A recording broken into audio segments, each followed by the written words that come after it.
श्री स्वामी समर्थ अवधूत चिंतन श्री गुरुदेव दत्त सरिता 24 स्वामी आणि स्वामी इच्छा आहे आपल्या स्वामी चॅनलमध्ये तुम्हा सर्वांचं परत एकदा खूप खूप स्वागत आहे. तर आज आपण पाहणार आहोत नवरात्री किंवा नवरात्रीमध्ये आपण कुलदेवीच्या ज्या सेवा करतो तर त्याची सांगता करताना आपल्याला कणकेचे किंवा पुरणाचे दिवे 21 पुरणाचे दिवे जेव्हा आपण करतो आणि ते कशा पद्धतीने केले जातात याबद्दल मी आज तुम्हाला डिटेलमध्ये सांगणार आहे.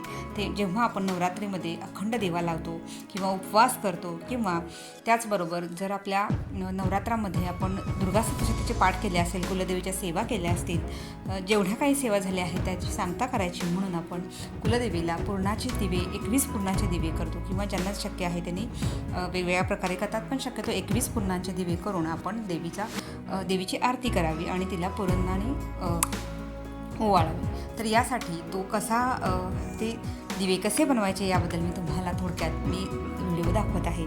तर व्हिडिओ शेवटपर्यंत पहा आणि जास्तीत जास्त व्हिडिओ आवडला असेल तर लाईक, शेअर, सबस्क्राईब करायला विसरू नका.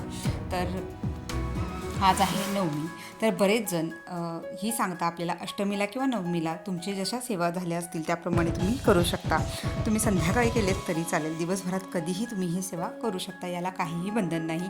इव्हन आपल्या कुलदेवीच्या सेवा घरातील कुणीही करू शकतं, स्त्री पुरुष, लहान म्हणजे म्हणतो ना कुमारिका मुली, विधवा स्त्रियासुद्धा ह्या सेवा करू शकतात.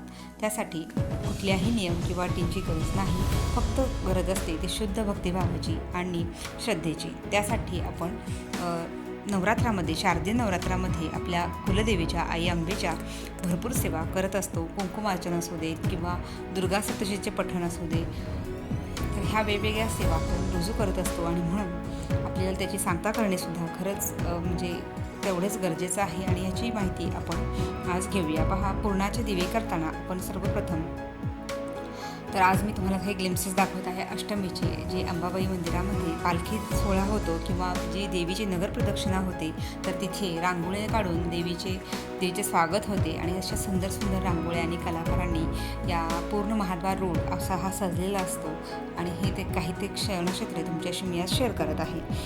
तर आता चला आपण आता पाहूया. तर पहा, एखादं जाड ताट घ्यायचं आहे, त्यामध्ये पुरण 1 वाटी पुरण तुम्हाला 21 दिव्यांसाठी पुरू शकतं किंवा जास्त करत असाल तुम्ही काही हरकत नाही.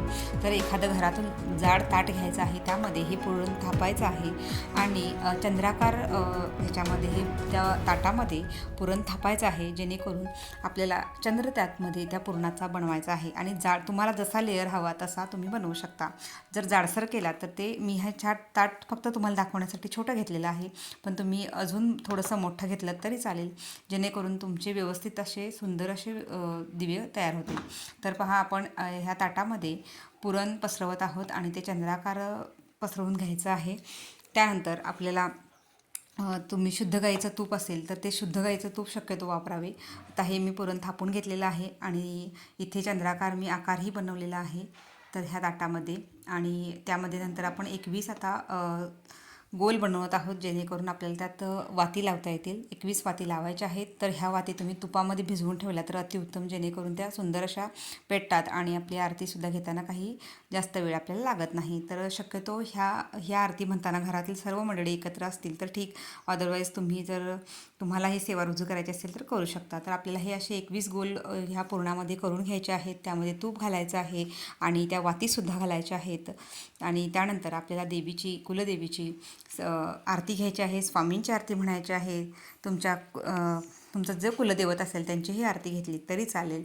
तरी अशा प्रकारे आपला हे आता पुरणाचे ताट बनलेलं आहे. यामध्ये मी आता तूप सोडत आहे आणि मग यामध्ये मी आता कापसांच्या वाती करून त्यासुद्धा तयार करून लावणार आहे. तर बऱ्याच जणांना पहा, आता दादा आपले 14 दुर्गा सप्तशतीचे पाठाची सेवा देतात, पण जेव्हा तुमचे दुर्गा सप्तशती पाठ पूर्ण होतात तेव्हा ही सांगता करणे खूप गरजेचे असते, कारण आपण जे केलेल्या सेवा असतात त्याचे आपल्याला व्यवस्थित फळ पाहिजे असेल तर सांगतासुद्धा व्यवस्थितच केली पाहिजे, कारण ती जी निगेटिव्हिटी असते ती आपल्यातली बाहेर पडली पाहिजे आणि चांगल्या शक्तीचा आपल्यात संचार झाला पाहिजे किंवा चांगली शक्ती आणि त्याची फलश्रुती आपल्याला मिळाली पाहिजे, त्याचं फळ मिळालं पाहिजे.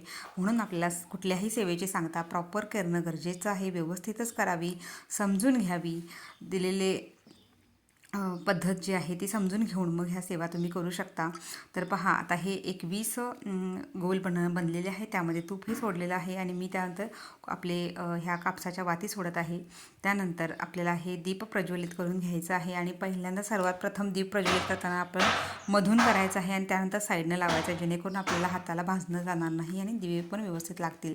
तर हे ताट तयार झाल्यानंतर आपल्याला मोठ्या ताटामध्ये हे ताट ठेवायचं आहे आणि मगच आरती करायची आहे. कारण ते ताट जेव्हा आपण आरती करत असतो तेव्हा तापलं झाल्यामुळे आपल्याला भाजू नये म्हणून आपण एखाद्या मोठ्या ताटात हे ताट आपल्याला बसवायचं आहे. आणि ह्या ताटाची सुद्धा आपल्याला हळदी कुंकू अक्षता लावून आणि फूल वगैरे वाहून आपल्याला ह्याची ताटाची ह्या आरतीच्या ताटाची सुद्धा पूजा करायची आहे.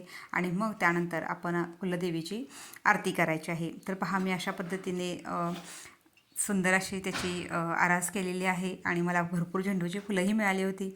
तर म्हटलं ठीक आहे, आई भगवतीची जी सेवा आपल्या हातून होईल ती आपण करायचा प्रयत्न करू. आणि मग हे दिवे प्रज्वलित केलेले आहेत आणि हे दिवे प्रज्वलित करून आपल्याला सहकुटुंब सहपरिवार आपल्या आई भगवतीची, आपल्या कुलदेवतेची, कुलदेवाची आरती घ्यायची आहे. तर नवरात्रात ह्या सर्व सेवा कुलस्त्रीने करायच्या आहेत किंवा तुम्ही घरातील ज्यांना आपल्या सेवेची आवड आहे, अध्यात्माची, त्यांनी अवश्य करावं. याची फलश्रुती खूप सुंदर अशी मिळते. कारण अतिशय उच्च कोटीची सेवा आपण ही करत असतो आणि आई भगवतीला आवडणारी ही सेवा आहे.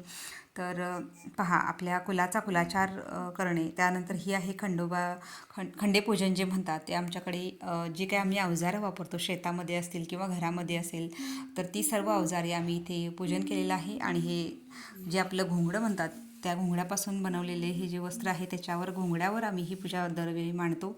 आणि आज खंडेनवमीला ह्या सर्व शास्त्रां धुवून यांची पूजा केलेली आहे, ती पूजा मांडलेली आहे.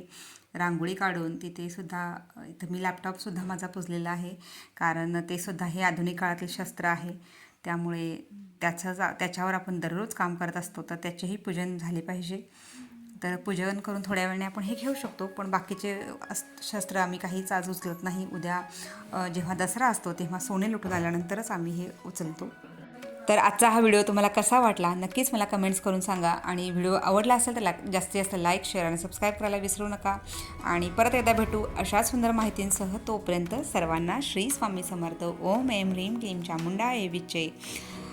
श्री स्वामी समर्थ. अवधूत चिंतन श्री गुरुदेव दत्त. दिगंबरा दिगंबरा श्रीपादवल्लभ दिगंबरा. तर सर्वांना दसऱ्याच्या हार्दिक शुभेच्छा. श्री स्वामी समर्थ.